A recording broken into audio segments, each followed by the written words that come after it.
Okay, so funny thing about quarantine and like getting the COVID-19 Mm-hmm. or the COVID 20, 25, 35, 55. I didn't gain any of that. Yeah. Okay. I didn't gain any of that. So for me, quarantine it was weird, don't get me wrong, because I like to be around a lot of people. Yeah. Oh no. I don't get it. It's okay. We get it. I was like, yes, Lord, come on with the cancellations. Ooh, we going in and now let's get it. I don't know if you know this, but I'm black. Am I good? He's with the best of them. And he's one of my favorite men at the Alpha side. that entrance sounds like much more than who I actually am. My guest of honor is the life of the party everywhere he goes. His vibrant personality and positive energy is so infectious. He's an entrepreneur that serves as an artist, fitness and wellness coach, and leadership consultant. He is the founder and creator of Rocker Ave and Project 28. Some of his accomplishments include being a 2-time published author, a former D1 athlete, a proud member of Pi Kappa Alpha 6 years, alumni member, and chapter advisor for the past 3 years. He has a true heart for people that is worn on his sleeve for everyone to see. Today, my guest of honor is Roy Lydell Rucker Jr. How are you doing? Girl, I love that intro. Thank you. Oh my goodness. That was nice. I'm doing good. I'm living good. I'm feeling good. It's a Sunday, so we are thankful for that. So yes, yeah. sir. Yes, I'm very happy. I love my Sundays. They are like my work days, but it's me and God, so it's good. So right. My day to get myself centered.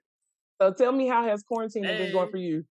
Okay, so funny thing about quarantine and like getting the COVID-19 mm-hmm. or the COVID 20, 25, 35, 55. I didn't gain any of that. Yeah. Okay. I didn't gain any of that. So for me, quarantine was weird, don't get me wrong, because I like to be around a lot of people. Yeah. So I said shouts to my therapist, because if it wasn't for my therapist, I don't know where I would have been during quarantine. But she advised me to get a dog. Oh yeah. And I ended up getting a dog. And she also told me, because at that time I was still trying to lose my weight, maintaining it, and blah, blah, blah, blah. And she was like, you need to stick with it. I know we're in quarantine. There's not really much else you can do. Yeah. You need to switch it up. So she gave me the idea of getting these flip chart papers and just writing down everything. And so sir. I literally did that a lot during quarantine. And now I've used it as like my thinking cap for my own business. Mm-hmm. So girl, quarantine was great for me. It was great. Look, that's what I'm going to hear. Because, it really is. I told everybody it's like God pressing pause for us to figure it out and giving us a chance to, catch up and have the rest that we needed. Right. So it makes me extremely happy to know that you used it to like be constructive and like create something new to help other people. So yes, it's not just for you, it's for everybody else. So yes, since you already mentioned the business, go ahead and plug that and tell us about that business that came from that flip chart.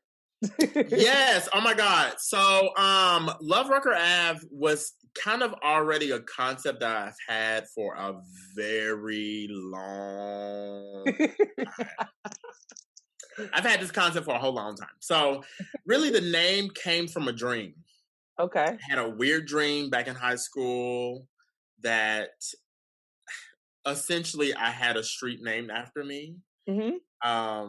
I was nobody in high school. Let me just put that out there. I wasn't nobody. So anyway, this dream came about and I had this street named after me, and everyone that lived on this street was some form of element of love. Like that was just like I guess you could say that was just my word, or the element I wanted to be in high school, is just being around love, showing love, giving love, receiving love, whatnot. And so the end of the dream showed the street name, which was Love Rocker Ave. Mm-hmm. And for whatever reason, that name just stuck with me all through college, after college. And I knew after college I was going to start my own business. I just never knew when it was going to be a thing. Yeah. And so then I last year I decided to start the company, like get my LLC and actually start Love Rucker Ave. And part of it was me, releasing my books and going down that avenue. And then the artwork kind of came, a little bit between that, but I wasn't too confident yet to just throw it out there. And then the fitness business came shortly right after that. And I think if you were to really ask me, like, what's the core component of my company, it's going to be LRA Fitness that works really under the Love Rucker Ave brand. Yeah. So, that's kind of how all that started. And then, now I have everything under Love Rucker Ave, but I have some sub names, which I just said, like for my fitness business, it's LRA Fitness. So that's been going well.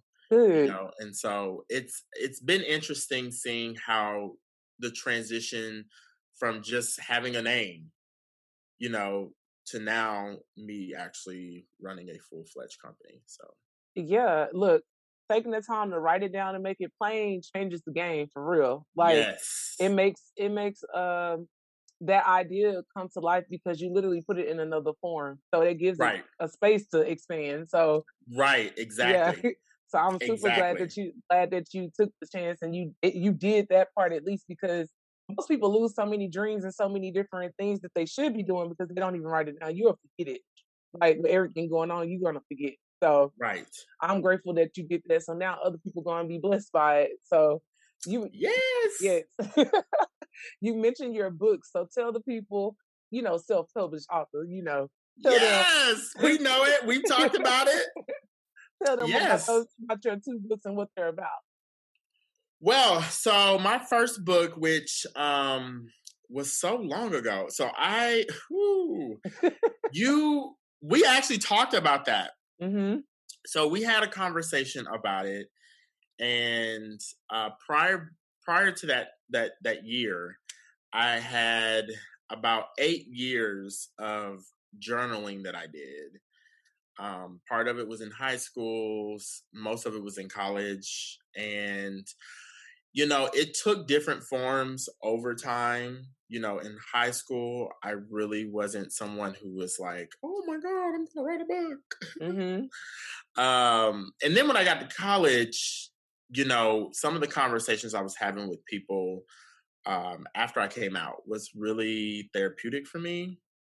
One, it was therapeutic because I felt as if I was growing as a person through other people's experiences, if that makes sense. Yeah. And so a lot of times when I was giving my intake on their lives or even what's going on with me, it was more so like a spiritual dialogue, I guess you could say. So a lot of what came from the first book was that. Okay. And so the first book was called Book of Love Thoughts. And the reason for calling it that, because, I get that whole question a lot too. It's like, where did that name come from? Was really just me taking all forms of the book, because I will say this book was an 8-year project. So it took different forms. The book was never just written one way and it stuck that way. It was written in, I honestly will say, like 30 to 40 different forms. Wow. So I felt like it was a labor of love for me. And so that's how I named it Book of Love Thoughts. It's different I love books, that. I love that. So yeah, that's how that came about. Now, as far as like what the book is really about, it's really just talking about life and talking about life from my lens. It's like 10% my life and like 90% other people's lives. But you won't know who it is, what they did, what was going on, blah, blah, blah, blah. It's just my twist to it, which is what makes the book so unique, because it's not that person telling the story. It's more so me telling their story from my viewpoint. That's so dope. I love Yes. that. Yes. Now, the second book, let me just make this very clear. The second book is all about me. Every piece. Every freaking piece. Every piece. Every story, every incident, every action, all about Roy. Mm-hmm. So that book also took different like phases as well. So I actually started writing that book 3 days after my first book. After I got on my first book, I went literally right into the second book, which this third book that I'm getting ready to embark on, I'm not doing that. I took a whole break. Yeah. I'm still taking a break. So, the second book is about comfortability. You know, the second book was something that also was a bit of a struggle. I'm not saying the first book was, but I think writing a book, it was a little bit of a sometimes frustrating process. Because I would do the writing and whatnot, and then I would have an insecurity about it, and I'm like, oh no, I'll wait. And then I waited 8 years. So, so with the second book, I was a little bit more confident. One, because I was working with a publisher and an editor at that time, which I don't know if I like that process now. Yeah. I did it, but I don't know if I like it now, because having other people involved in the process, really from a vocal standpoint, was a little frustrating. Yeah. Especially with the book just being about me. It was a little frustrating. So the second book, I will say, changed quite a few times. The first book, I was dead set on the name. The second book, no. I changed that name so many times. And the reason I changed the name is because I actually read a book called Things I'll Never Say. And the book blew my mind. Yeah. It blew my mind. I was like, oh, this is nice. I like this. So I basically was like, I want this name. For whatever reason, I like this name. And so the reason why it's called Things I'll Never Say is because I think back then a lot of people had maybe known me for being a very not conservative, but there's only so much I will show or tell. I won't say everything. And so a lot of times on social media, a lot of people have they've known me to be a little bit more calculated about what I put on social media, what I don't put on social media, and whatnot. And so I felt like this book was a testimony to myself about what I wanted to put out. Yeah. And at this point, I'm putting out everything. Yeah. I'm putting out all the experiences I've had. I'm putting out the relationships I've had, the men that I've dealt with that were trash, the men I dealt with that were great. I might have been trash. I might have been great. Who knows? You know, and then like the friendships I've had, friendships that have grown, reconnected, lost, gained. I talk about being in the fraternity. A lot of people, from my lens, a lot of people don't know what it's like being a Black gay chapter advisor in a predominantly white fraternity. Yeah. Because that's a whole nother story. Yeah, I can imagine. And then I was also engaged, and that process, that was another reason why the book changed so much, because the last chapter of the book was about being in it's in a relationship, and that piece in itself was a lot for me to tackle, because I didn't know how I wanted to publicize that. Yeah. But after like a whole year, I figured it out. So yeah, I think all of those things allows you to understand what comfortability means to you, which is why that's I guess you can say, concept of the book. So yeah. Look, both of those books sound like something that everyone needs to read, because we all deal with comfortability, and like you get lost in it. You don't know if you should move. You don't know if you should stay. You don't know how to adjust it. And then the first book is cool because you allowed your experiences with other people to teach you different lessons. Like smart people don't have to go through everything to to learn. So it's good to be observant and to learn lessons from other people. Like, shoot, I say no to that. I ain't gonna do that. Like for real though. But I think that's so dope. And you know how much I love. I'm so happy. Thank you. So Thank good. you. Yes, there's another book coming. So it's not the last one. I'm sure it's more than another one book coming. I'm sure it's more than that. Right. Roy, we have to be the version of another version of Chicken Soup for the Soul. Both of us. Yes, absolutely. No, like seriously. Like seriously, that's the goal. But yeah, tell me a little bit more about the fitness and wellness business. Because it seems like it's way more than just fitness. Like, tell me. Yes. Oh my God. Yes. Yes. I'm so glad you said that. So yes, LRA Fitness is my fitness and wellness business. That started in a very interesting way. My year anniversary for having my first client is coming up next month. Very excited. She gave me the inspiration to like spearhead the business, but her name's Amelia. And I have learned so much. It's been crazy because after I got my certification, I was just like, okay, where am I going with this? I'm gonna take this. How am I gonna do this? It really was more so just taking all the bits and pieces of what I do and building a business out of it. So in August, I was like, it's time to quit. So I quit and I was like, okay, it's time to start this company. So, and I hit my height at 12 clients in October and now I'm at 9. So I'm currently at 9 people that I train one-on-one.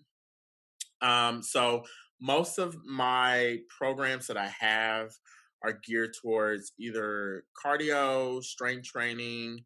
I'm actually getting ready to launch my nutrition program. And that's been kind of in the works for a little bit. I originally had it in my my programs and then I took it away. Now I'm getting ready to re-add it again because I've been having a little bit more of a demand for it. My classes start this month, so I'm actually going to be launching those.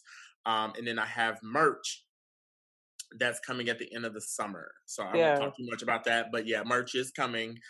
But yeah, so most of the clients that come to me, they either are wanting to get back into running, wanting to learn how to run, because a lot of people don't know how to properly run. Some people come to me to figure out how to correct their form, whether that be in running or strength training or just lifting in general.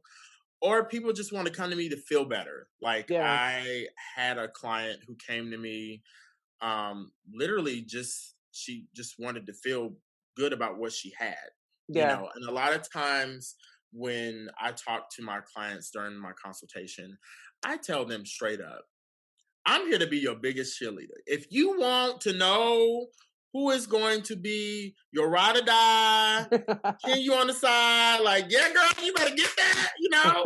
It's going to be me, okay? I'm just elevating what you already have. Exactly. And I think a lot of times pointing out what they have is essential. And that needs to happen over time. So yeah, that's really the premises of my, the fitness part. Now here's the wellness piece. Because I think that is very important. I think it's important for any coach to really invest in the wellness component of your company if you are focused on the wellness piece. Or you should maybe add it, because any client that you have, you're not just going to talk about lifting or running or losing weight. You're not going to talk about any of those things and that just be it. You're going to talk about what happens in the house. Like I've had many conversations with my clients about sex. I've had many conversations with my clients about what's going on in their relationship. Yeah. What's going on at home. I even had a client call, her husband called me and thanked me for motivating his wife to work out, or really just coming to see me, because he said like he noticed her day-to-day changed. Yeah. Even how she was walking in the house. So when you hear those things, that's the wellness piece working. That's the advice that you're giving your client. That's the correcting maybe certain methods that they're using, changing habits. You know, they might have some bad habits that they didn't know about. And it's like, well, we need to change that. Yeah. I feel as if that makes you a fitness and wellness coach, or some people like to call it a holistic coach. You know, I think when that's the focus, you're going to get your client back to feeling great about what they already have a lot quicker. Absolutely. Look, what people don't realize is the gifts that you've been given by God are meant to be used for ministry, and how you use them determines like if it's effective or not. And so yes, I think that if you find honor in like serving others in general, it's gonna help you in your business, it's gonna help you in everything that you're doing. So I mean, it sounds like that's what it sounds like to me that you're doing. You're servicing the client, but not just one part of them, the whole being. So like you said, holistically, you are definitely doing that. So yes, we're here for the people. Tell me how has being a D1 athlete helped you with this realm of your life? Like, what did you learn from that area of your life to bring to this part? Woo, yes. You know, one thing that I took from running in college, and even because there's a lot of times I go back to my last year as a D1 athlete, and then I go back also to my senior year in high school, because those were like my 2 years where I took a lot of my knowledge and my understanding of a person and how they should run a fitness and wellness company like this. And one thing for sure is, you as a person, if anybody's holding you back, it's you. It's nobody else. Yep. It's you. It is you. Okay. It is you. All you. Only you. Okay. Every day. Every day. Right. Every single day. Every morning. Every day. Every night. Every weekend. Every year. Okay. Every decade. Not decade, Lord Jesus. Right. Every decade. Okay. And I say that because I think my last year, when I pulled both my hamstrings, you know, I always go back and ask myself, why did God allow that to happen? You know, and what was going on in my head at that time. And I think a lot of it was like growing up and just trying to figure out what was going to happen to me personally that I thought was going to benefit me. And I definitely will say I was one to hold myself back. And I always try to, you know, encourage my clients to think about that, that concept, that component, whenever they don't see results in 2 months. Yeah. Or they're looking, the result they're looking for is not the result they're getting. Yeah. That's a move. Okay? Yes. A lot of times that happens. And I think it changes the conversation when you redirect the focus. Absolutely. Yes. Absolutely. Yes. One other thing I will say that I pulled from high school is what does discipline mean to you? Because I will say in high school, maybe not in college, but in high school, I was a very disciplined athlete. Yeah. Like, you can ask anyone in my high school. I played no games, okay? I was ready to go to college and tear something up. Yes. For real though. So a lot of people who train with me, I let them know first and foremost, I don't play no games. So when you come with me, we're going to find a way. We're going to find what works for you. Yeah. But being disciplined is necessary, because if you fall short, that's fine. You got to pick yourself back up and keep going. And a lot of times that means something different for different people. Absolutely. I try to explain the concept of self-discipline in a way that they understand the habits they may have, even the good habits that you may have. There's ways to elevate that so that they become a part of your day-to-day life. So yeah. Yeah. I mean, discipline is the key to freedom. So Absolutely. if you don't have discipline, I don't know how you can see yourself elevating in any way, because Correct. you're not going to have the skills to maintain it once you get there. So Right. absolutely correct. Absolutely. So I know that there's a lot of people that are around you. Your circle is pretty tight. So tell me, what are your 5 non-negotiables when it comes to people being around you? You said 5 non-negotiables. Woohoo!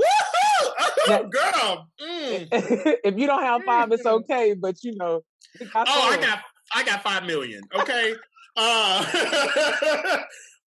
Yes. You know what? I guess what's not negotiable for me is I don't do bad juju. Like, the energy has to be right. Yeah. Has to be right. So if your energy is not right, I'm gonna keep it cute, keep it mute, and keep it moving. Okay? Because I'm not here for that. I'm not. Yes, sir. So that's 1. 2, everyone in my circle embraces diversity. Mm-hmm. Like, if you look at my circle of friends, everyone doesn't look the same. Yeah. At all. And I hang out with the same 7 people. Yeah. I've been hanging out with the same 7 people for the last decade almost at this point.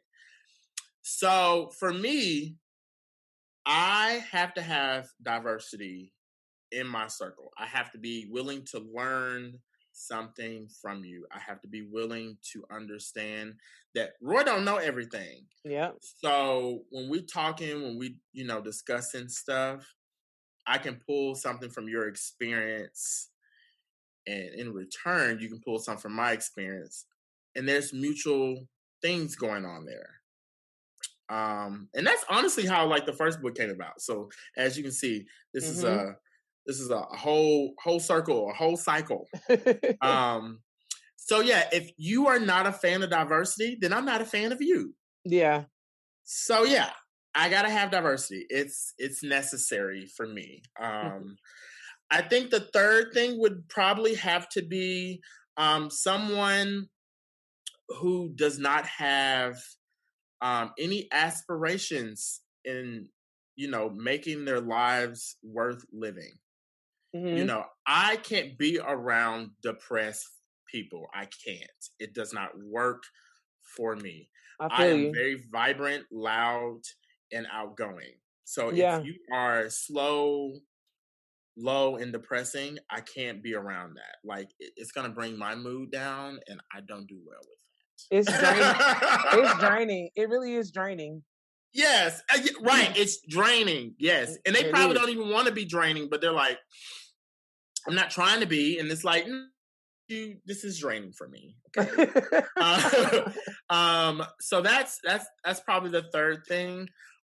Maybe number 4 is someone who doesn't embrace a smile.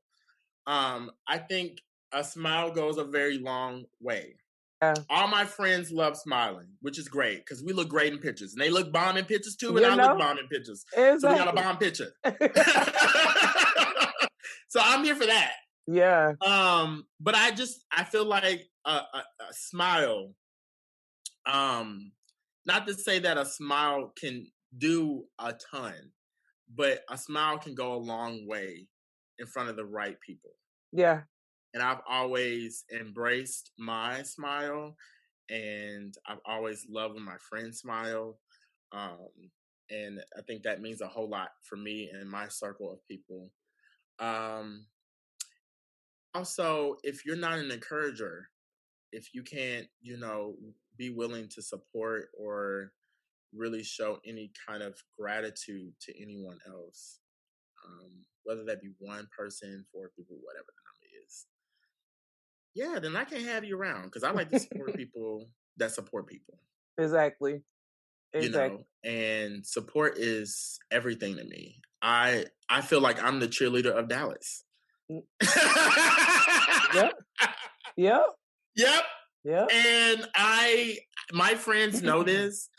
I appreciate when they either support me or support other people. I live for that. That makes my heart full when I see that. Yeah. And so yeah, I think it's important when that happens. So yeah, I will say those will be my 5 non-negotiables. Great. I promise you. You got look, I feel like you need to be a cheerleader. Like you're the cheerleader for Dallas, I'm the cheerleader for Fort Worth. Like, yeah, right. Hey, DFW, where we at? Cheerleaders. Hey, we good. We good. We good.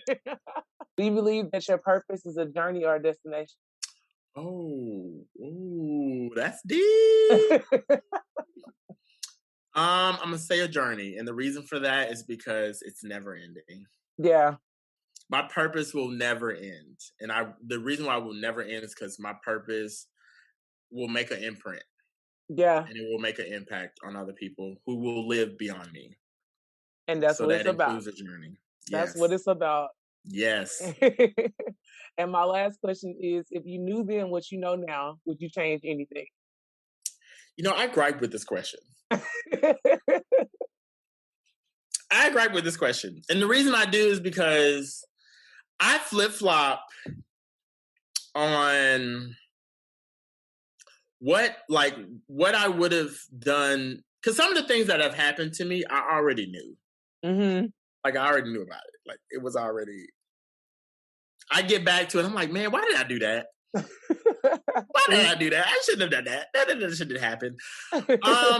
But would I take it back? Probably not. I wouldn't, just because, you know, God has a good way of showing you things that, you know, you needed to witness or be a part of.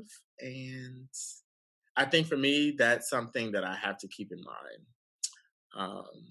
And yeah, I've went through some very rough things, but I've been through some very great things, and I can't knock God for that. So, you know, you have to take things for what they are and keep it pushing. I think that's the biggest thing. Yeah. Whether you flip-flop to like an idea that you had or something that, you know, went through and you're sitting here trying to, you know, process it all, it's like you still need to move forward, because guess what? You still got water to drink. You still got things to take care of. You still got to go wash your butt. Okay, go wash your butt. You still got to go get some sleep. Yeah. You got family to worry about. You got people who are out here looking at you like, what's good? So I think for me, if you take that type of angle to it, you know, flip-flopping won't happen as much. It's true. Yeah. That's true. Look, I'm extremely proud of you and happy that you have this perspective. I'm telling you, like, everything you've been through is what's helping you to have this mindset and like to have the heart that you have for people, because that's not normal. Like, you're a whole unicorn out here in real life. So yes. Like, yes, the black unicorn of all. Like, seriously, because people allow their situations to taint, you know, how they handle other people. And so if you have the strength to like fight through it and still have hope and be nice and be kind like that, it's very rare. So that's I want to give you your flowers for doing that, because that's a big deal. Yes. Oh my God, we need to give you your flowers, girl, for starting this. Okay. This is awesome. I'm glad that you're still doing this. I mean, even in college, you were like a big inspiration for me. And even now, I mean, you're still rocking what you're doing. You have not lost your purpose. You haven't lost faith, which is great. Because I'm about to say, once you believe in that faith, yeah, you know, I can't do it. You can't do it. And I think it's important that you continue to do this, because you are helping people out here. And I think that's the most important thing, that you're helping people, that you're encouraging people, you're encouraging the youth, you're encouraging adults like me. So keep doing it, girl. I be living for your smoothies. I think the other day for real. I was telling one of my friends, because you made, I think it was a red smoothie. I don't know. I think there was some beets in it. Yeah, that juice. You made a smoothie with some beets in it, and I was talking to one of my clients about it too. But one of my friends was like, I was talking to them about it, and we got into this whole rant about beets. Oh, they nasty, but it's worth it. Right. And so I just want you to know, girl, like, you are making conversations out here happen. Okay. So whether it's about beets or how you living, girl, it's good. So keep doing what you're doing. And then your book came out. Mm-hmm. Yes, congrats on that. Thank you. You were on Masterpiece. What was it? Was it his Masterpiece Reviews? Yes. Was it his show on YouTube? Yeah, he started a review show on YouTube. So I just sent them my box. Like, I saw it in November, and I was like, the books weren't done yet. So I was like, I'll send it once I finish and launch everything in December. And then it was on there in January. I was shocked because I didn't think it was gonna be on that quickly. But there's no time limit on God, so he does what he does. Correct. So, girl, I'm going to tell you right now, you're doing it. You are doing it. And if anyone hasn't told you this, you are doing it. Your mama should be very proud of you. I know she is. She is with her crazy self. Just keep doing what you're doing, Katrina. And you're just great. You're good. You're good energy. So are you. I received that. Thank you.